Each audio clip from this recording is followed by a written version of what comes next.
नमस्कार साथियों, स्वागत है आपका दृष्टि आईएएस के इन फोकस प्रोग्राम में। मेरा नाम है मरीश।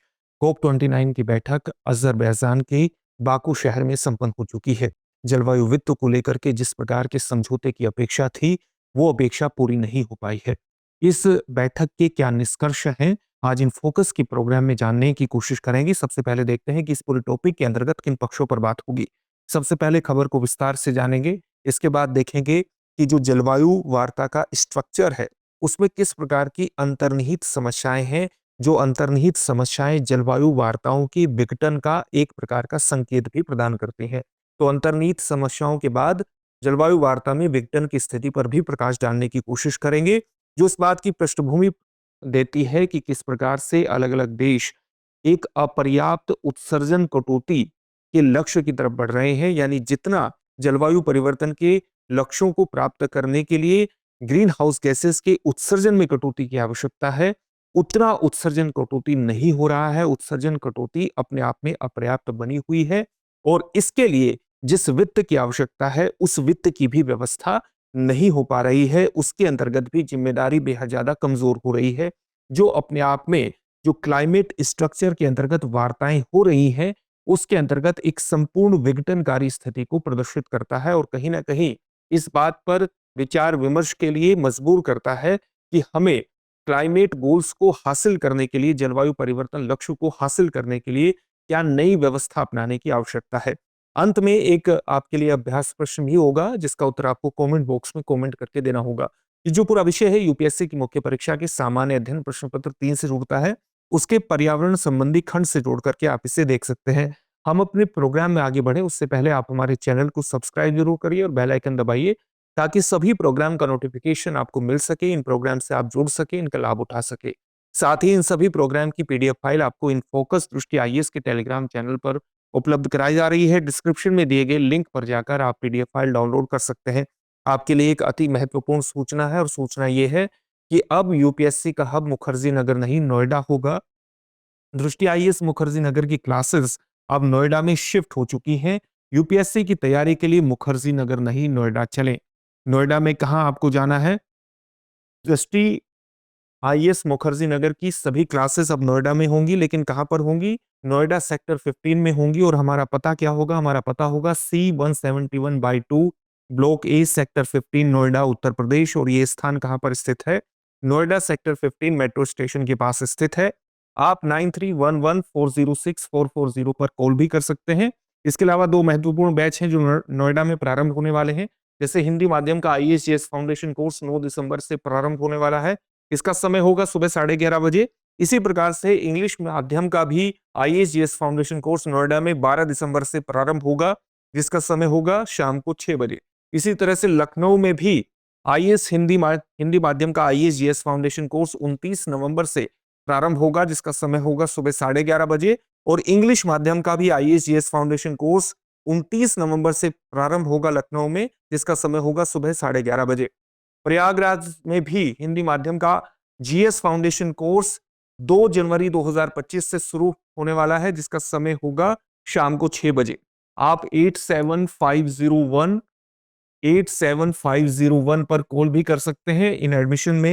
इन कोर्सेज में एडमिशन ले सकते हैं और सफलता की दिशा में आगे बढ़ सकते हैं। अब खबर को विस्तार से जानने की कोशिश करते हैं। आप जानते हैं कि जो बाकू शहर है, अजरबैजान की राजधानी है, वहां पर यूएनएफसीसीसी यानी United nation framework convention on climate change की कोप 29 की बैठक 11 नवंबर से 22 नवंबर 2024 को होनी तय हुई थी। और ये वार्ताएं अपनी नियत अवधि से भी आगे बढ़ गई, क्योंकि क्लाइमेट फाइनेंस जैसे विषयों पर एक महत्वपूर्ण समझौता अपनी दिशा में आगे नहीं बढ़ रहा था। इसलिए ये जो वार्ताएं हैं अपनी नियत अवधि से भी आगे बढ़ी।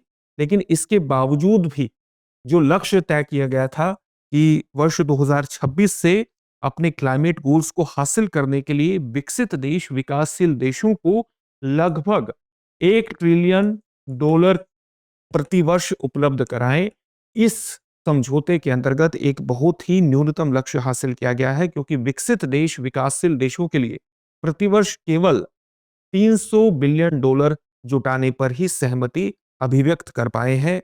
और ये अपने आप में बताता है कि जलवायु का जो पूरा स्ट्रक्चर है, जलवायु वार्ता का जो पूरा स्ट्रक्चर है, वो अपने आप में जलवायु लक्ष्य को प्राप्त करने के अंतर्गत जो व्यवस्थाएं अपनाई जानी चाहिए, उसके अंतर्गत कहीं ना कहीं उसमें एक विघटनकारी स्थिति देखने को मिल रही है। वित्तीय प्रतिबद्धता का, ये जो वित्तीय प्रतिबद्धता अभिव्यक्त की गई है 300 बिलियन डॉलर प्रति वर्ष की, ये भी वर्ष 2035 के बाद ही, वर्ष 2035 से इसकी उम्मीद है कि ये लागू होगी। वर्ष 2035 तक जो वर्तमान व्यवस्था बनी हुई है, यानी कितनी व्यवस्था बनी हुई है, 100 बिलियन डॉलर की व्यवस्था बनी हुई है, यही व्यवस्था अपने आप में आगे चलती रहेगी। तो ये अपने आप में एक बहुत ही निराशाजनक स्थिति को प्रकट करता है और कहीं ना कहीं जलवायु सम्मेलनों में निराशाजनक परिणामों के एक पैटर्न को भी प्रदर्शित करता है, क्योंकि वैज्ञानिक अध्ययन इस तरह की बातों को प्रदर्शित कर रहे हैं कि अगर हमें अपने क्लाइमेट गोल्स को हासिल करना है, तो उसके लिए जरूरी है कि हम अपने ग्रीन हाउस गैसेस के उत्सर्जन को कम करें और ग्रीन हाउस गैसेस के वैश्विक उत्सर्जन में भी वर्ष 2019 के स्तर से वर्ष 2030 तक कम से कम 43% यानी 43% की कमी आनी चाहिए। लेकिन वर्तमान में जो हमारी क्लाइमेट एक्शन है, वर्तमान में जो हमारी जलवायु कार्रवाइयां हैं, उसके माध्यम से हम ज्यादा से ज्यादा ग्रीन हाउस गैसेस के जो उत्सर्जन में 2019 के मुकाबले केवल 2% की ही कमी हासिल कर सकते हैं। ये भी सबसे बेहतर स्थिति में होने पर। यह दिखाता है कि हमारे क्लाइमेट गोल्स और हमारी क्लाइमेट कार्रवाई, यानी हमारे जो जलवायु लक्ष्य है और जो हमारी जलवायु कार्रवाई है, उसके भीतर कितना बड़ा गैप बना हुआ है। इस गैप को समाप्त करने के लिए जरूरत था कि हम एक बहुत ही उन्नत प्रकार का, एक उत्कृष्ट प्रकार का जलवायु वित्त ढांचा खड़ा करें, ताकि विकसित देश लगातार विकासशील देशों को जलवायु कार्रवाई के लिए वित्त उपलब्ध कराएं। और इस वित्त की आवश्यकता थी 1 ट्रिलियन डॉलर की, जो व्यवस्था वर्ष 2026 से अस्तित्व में आनी थी। लेकिन केवल 100 बिलियन डॉलर से 300 बिलियन डॉलर तक ही ये व्यवस्था बढ़ पाई है, जो अपने आप में एक बहुत ही निराशाजनक स्थिति को प्रकट करती है। और बाकू ये हमें बताता है कि जलवायु वित्त पर जो समझौता है, ये वैश्विक जलवायु वार्ता के विघटन की शुरुआत हो सकता है, और जो अपने आप में एक बहुत बहुत गंभीर चिंता का विषय है। लेकिन ये चिंता का विषय इसलिए भी है क्योंकि जलवायु वार्ता के अंतर्गत, या जो जलवायु परिवर्तन से संबंधित लक्ष्यों को प्राप्त करने के लिए हमने एक पूरा ढांचा बनाया हुआ है, उसमें कुछ अंतर्निहित समस्याएं हैं। और उसमें अंतर्निहित समस्याएं ये है कि उन अंतर्निहित समस्याओं के कारण विकसित देश स्वाभाविक रूप से उसका विरोध करने की स्थिति में आ जाते हैं। वो समस्या जानना हमारे लिए बहुत महत्वपूर्ण है, क्योंकि जो अंतर्राष्ट्रीय जलवायु परिवर्तन वार्ता प्रणाली है, ये अपने आप में एक स्वाभाविक अस्थिरता और अप्रभाविता को प्रदर्शित करती है। और इसका कारण यह है कि ये बहुपक्षीय प्रणालियों में, यानी जो हमारे बहुपक्षीय सिस्टम बने हुए हैं, उसमें निहित सामान्य शक्ति संतुलन सिद्धांत की विपरीत स्थिति को प्रकट करती है। इसका मतलब क्या हुआ? इसका मतलब ये हुआ कि चाहे आप ब्रेटन वुड्स संस्थाएं देखें, यानी वर्ल्ड बैंक देखें, या इंटरनेशनल मॉनेटरी फंड की व्यवस्था देखें, या डब्ल्यूटीओ की fund, WTO world trade organisation की पूरे सिस्टम को देखें, यहाँ पर विकसित देश और शक्तिशाली देशों द्वारा ही नियम बनाए जाते हैं, उनके द्वारा ही नियमों को लागू करने की कोशिश की जाती है। तो हमें यहाँ एक पूरा पावर बैलेंस का गेम भी देखने को मिलता है। लेकिन जो जलवायु वार्ताएं हैं, जो कि UNFCCC के अंतर्गत जलवायु वार्ताएं हो रही हैं, उसमें इस तरह के पावर बैलेंस की स्थिति हमें देखने को नहीं मिलती, बल्कि उन वार्ताओं के अंतर्गत कहीं ना कहीं विकसित देशों को सीधे तौर पर ग्रीन हाउस गैसेस के लिए जिम्मेदार ठहराया गया है, जो ग्रीन हाउस गैसेस कहीं ना कहीं ग्लोबल वार्मिंग और अंततः जलवायु परिवर्तन संकट का कारण बनी है। तो UNFCCC वार्ताओं के अंतर्गत विकसित देशों की जिम्मेदारी को स्पष्ट किया गया है, जो कि उनके जो अंतर्निहित शक्ति संतुलन के सिद्धांत हैं, उसके विपरीत स्थिति बैठती है। और वो लगातार क्योटो प्रोटोकॉल 1997 के समय से ही लगातार इस बात की कोशिश कर रहे हैं कि किसी न किसी तरह से जलवायु परिवर्तन से संबंधित जो वार्ता का पूरी संरचना है, इसमें एक परिवर्तन करने की कोशिश की जाए। और ये प्रयास लगातार क्योटो प्रोटोकॉल के समय से ही जारी है, क्योंकि क्योटो प्रोटोकॉल के दौरान ही विकसित देशों को सबसे पहले ये महसूस हुआ था कि UNFCCC की जो पूरी व्यवस्था है, ये कहीं ना कहीं उनके हितों के विपरीत जा रही है। इसके कारण वो लगातार अलग अलग मुद्दों को लेकर के इन वार्ताओं के स्ट्रक्चर पर किसी न किसी तरह का प्रहार करते हैं। और यही कारण है कि इस जलवायु परिवर्तन से लड़ने के लिए जो जलवायु गोल हमने सेट किए हैं उनको प्राप्त करने के लिए जलवायु वित्त व्यवस्था खड़ी नहीं हो पा रही है। यही पूरा सार है। जो अधिकांश अंतर्राष्ट्रीय मंच है उस पर नियम अमीर और शक्तिशाली देशों के पक्ष में होते हैं, लेकिन जो जलवायु परिवर्तन संरचना है जिसका प्रतिनिधित्व यूएनएफसीसीसी करता है, ये उनके खिलाफ जाती है। चाहे अमेरिका हो और चाहे अधिकांश यूरोपीय देश हो, ये सभी विकसित देश जलवायु परिवर्तन में मुख्य योगदान करता रहे हैं, क्योंकि ग्रीन हाउस गैसेस का उत्सर्जन सबसे ज्यादा पिछले 150 सालों में इन्हीं के द्वारा किया गया है और जलवायु वार्ताओं में इनको इसके लिए जिम्मेदार भी ठहराया गया है। विकसित देशों को सीधे तौर पर कहा गया है कि पॉल्यूटर पेज, यानी प्रदूषणकर्ता भुगतान करेगा, और इसी सिद्धांत के आधार पर उनकी जिम्मेदारी को तय करने की कोशिश की गई है और उनसे कहा गया है कि जलवायु परिवर्तन की समस्या से निपटने के लिए वो विकासशील देशों को न केवल सहायता प्रदान करें बल्कि प्रौद्योगिकी भी उपलब्ध करवाएं, और इसके लिए उनकी जिम्मेदारी को सेट करने की कोशिश की गई है। जो अन्य बहुपक्षीय प्रणाली, चाहे वो डब्ल्यूटीओ हो, चाहे वो वर्ल्ड बैंक हो, चाहे इंटरनेशनल मॉनेटरी फंड हो, उसमें जो शक्तिशाली ही नियम तय करता है, उस सिद्धांत की विपरीत स्थिति बैठती है और इसलिए लगातार इनके द्वारा विरोध किया जा रहा है। ये जो पूरी प्रणाली है जलवायु वार्ता की, ये ऐतिहासिक उत्तरदायित्व को संबोधित करने की कोशिश करते हैं, क्योंकि विकसित देश पिछले 150 सालों में प्राथमिक यानी प्राइमरी ग्रीन हाउस गैसेस के उत्सर्जक रहे हैं। समानता और निष्पक्षता के सिद्धांत पर आमतौर पर जो अंतर्राष्ट्रीय संबंध है, जो समानता और निष्पक्षता के सिद्धांत हैं, ये अंतर्राष्ट्रीय संबंधों को आगे बढ़ाने के लिए एक प्रेरक शक्ति के रूप में नहीं देखे जाते, जबकि समानता और न्याय निष्पक्षता के सिद्धांतों को जलवायु वार्ता के अंतर्गत एक प्रमुख प्रेरक शक्ति बनाया गया है। इसके कारण भी लगातार विकसित देश इस तरह की वार्ताओं का विरोध करते रहे हैं अलग अलग आधारों पर। 1997 में क्योटो प्रोटोकॉल एक महत्वपूर्ण मोड़ था, जब विकसित देशों को यह बात महसूस हो गई थी कि कहीं ना कहीं यूएनएफसीसीसी के अंतर्गत होने वाली वार्ताएं उनके हितों का प्रतिनिधित्व नहीं करती हैं और उनके हितों को कहीं ना कहीं भविष्य में कमजोर कर सकती हैं। और इसके कारण ही क्योटो प्रोटोकॉल में विकसित देशों को, कारण क्या था, क्योंकि क्योटो प्रोटोकॉल में विकसित देशों को उनके पिछले उत्सर्जन के आधार पर विशिष्ट लक्ष्य सौंपे गए थे। उनको उनके उत्सर्जन के आधार पर उनकी जिम्मेदारी तय करने की कोशिश की गई थी और विशिष्ट लक्ष्य सौंपने के बाद उनको ये कहा गया था कि अगर इसका अनुपालन नहीं किया गया तो इसके लिए उनको दंड का भी भुगतान करना होगा, जिससे जलवायु उत्तरदायित्व और वैश्विक शक्ति संतुलन के बीच तनाव और भी ज्यादा उजागर हो गए थे, क्योंकि जो अन्य प्रणालियां हैं वो शक्ति संतुलन के सिद्धांत के आधार पर काम करती हैं और यूएनएफसीसीसी की जो पूरी व्यवस्था है वो समानता और निष्पक्षता के आधार पर काम करती है। तो एक इन दोनों वार्ताओं के या इन दो बहुपक्षीय प्रणालियों के बीच एक तनाव भी उजागर हुआ। तो हमने इस अंतर्निहित तनाव के बारे में बात कर ली है। वार्ता के में विघटन की शुरुआत आपने देख ली कि क्योटो प्रोटोकॉल 1997 से ही महसूस हो गई थी। 2005 में क्योटो प्रोटोकॉल शुरू हुआ, क्योटो प्रोटोकॉल लागू हुआ, उसको एनफोर्स किया गया। इस क्योटो प्रोटोकॉल की व्यवस्था को लाने में यूनाइटेड स्टेट्स ऑफ अमेरिका की महत्वपूर्ण भूमिका थी, लेकिन यूनाइटेड स्टेट्स ऑफ अमेरिका ने क्योटो प्रोटोकॉल को रेटिफाई नहीं किया, क्योंकि समय के साथ जैसा कि आपको बताया गया व्यवस्था महसूस हो गई थी कि ये इसके हितों को नकारात्मक रूप से प्रभावित कर सकता है।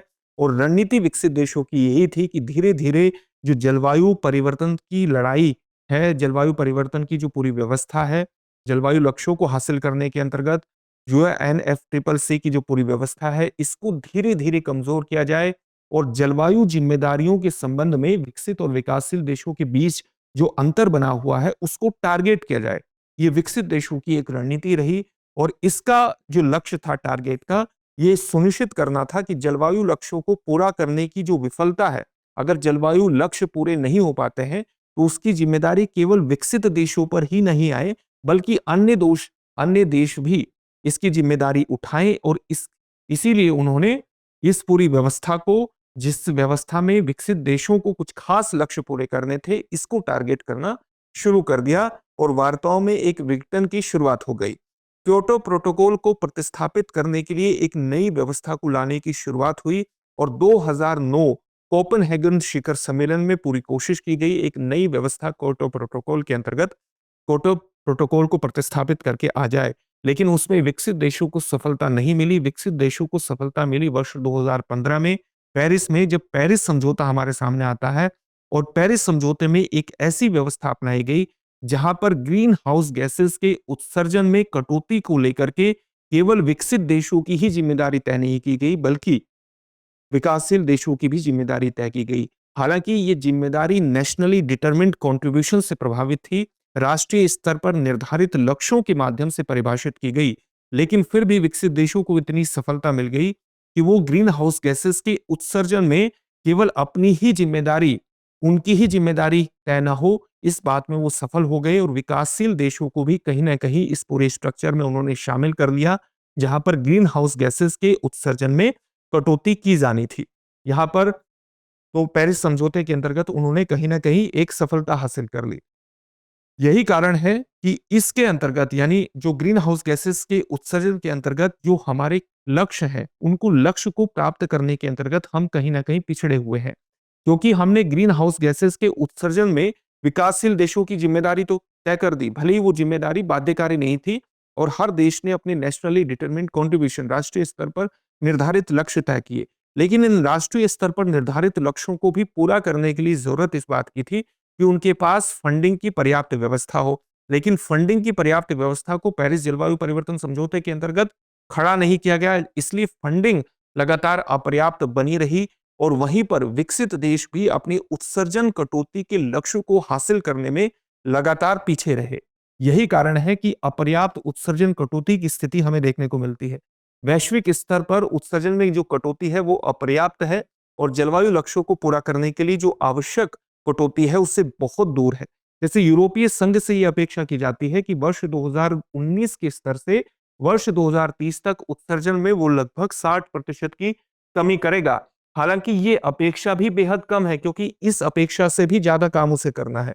वहीं बाइडेन प्रशासन के अंतर्गत अमेरिका ने भी 2005 के स्तर से 2030 तक केवल 50 से 52% की उत्सर्जन कटौती का लक्ष्य रखा है, जिसको वर्ष 2019 के स्तर पर मापा जाए तो ये कटौती 50-52% नहीं बल्कि केवल 45% की बैठती है।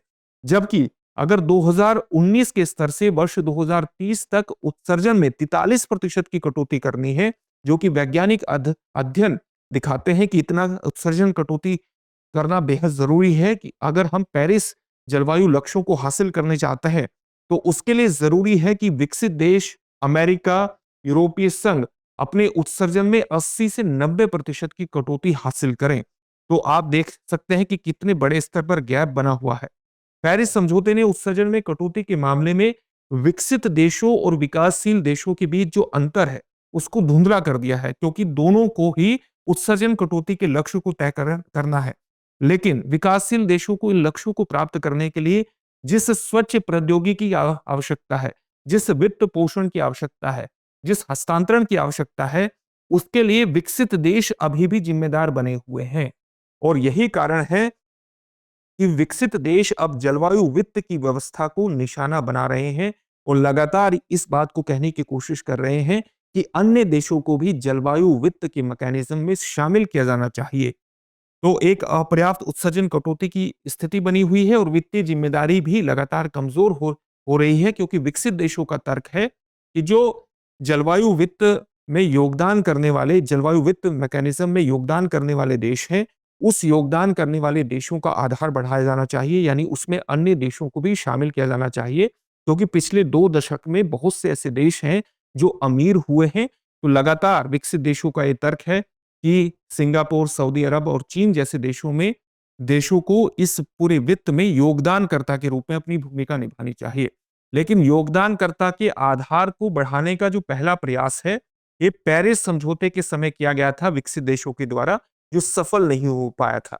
बाकू में भी योगदानकर्ता आधार का विस्तार करना वित्तीय वार्ताओं में एक प्रमुख विषय था, लेकिन विकासशील देशों और विशेष रूप से चीन के द्वारा इन प्रयासों को अवरुद्ध किया गया और इसका परिणाम ये हुआ कि जब ये प्रयास अवरुद्ध हुए तो विकसित देशों ने विकासशील देशों को केवल प्रतिवर्ष $300 बिलियन जलवायु वित्त जुटाने की ही प्रतिबद्धता जताई, जो कि अपने आप में जलवायु लक्ष्यों को प्राप्त करने के अंतर्गत बेहद कम बैठती है। तो ये व्यवस्था लगातार कमजोर होती चली गई, जो अपने आप में जलवायु प्रणाली, अंतर्राष्ट्रीय जलवायु प्रणाली धीरे धीरे नष्ट हो रही है। उत्सर्जन इसका संकेत देती है और इसके दो महत्वपूर्ण उदाहरण है कि किस प्रकार से हम अपने उत्सर्जन में जलवायु लक्ष्यों के अनुरूप कटौती नहीं कर पा रहे हैं, न उसके लिए एक वित्तीय प्रतिबद्धताओं को खड़ा कर पा रहे हैं। यानी इन लक्ष्यों को प्राप्त करने के लिए जो हमें एक वित्तीय मैकेनिज्म खड़ा करना है और उसके लिए विकसित देशों से जो प्रतिबद्धता की आवश्यकता है, न ही वो प्रतिबद्धताएं प्राप्त कर पा रहे हैं।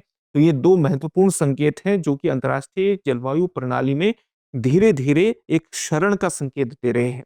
लेकिन इसका मतलब नहीं है कि ये वार्ताएं बिल्कुल ही विफल हो गई हैं, क्योंकि इस तरह की विफलताओं के बावजूद भले ही विकासशील देशों का विश्वास विकसित देशों पर कम हुआ हो, लेकिन फिर भी अन्य देशों को, विकासशील देशों को, द्वीपीय देशों को इस प्रकार की जलवायु वार्ताएं जो कोप 29 के अंतर्गत हो या UNFCCC के अंतर्गत जो कोप की वार्ताएं होती हैं, ये बहुत से देशों को, बहुत से द्वीपीय देशों को, चाहे वो प्रशांत महासागर का तुवालू द्वीप समूह हो या मार्शल द्वीप जैसे छोटे-छोटे देश हों, उनको एक अंतर्राष्ट्रीय मंच प्रदान करती है जहां पर इनकी बातों को सुना जाता है। और भले ही इनकी जलवायु वित्त लक्ष्यों को हासिल करने के लिए वित्त आवश्यकताओं को बहुत कम स्तर पर एक तरह से पूरा किया जाता है, लेकिन कहीं ना कहीं इन्हें कुछ स्तर पर बहुत ही कम मात्रा में एक फंड की भी प्राप्ति होती है।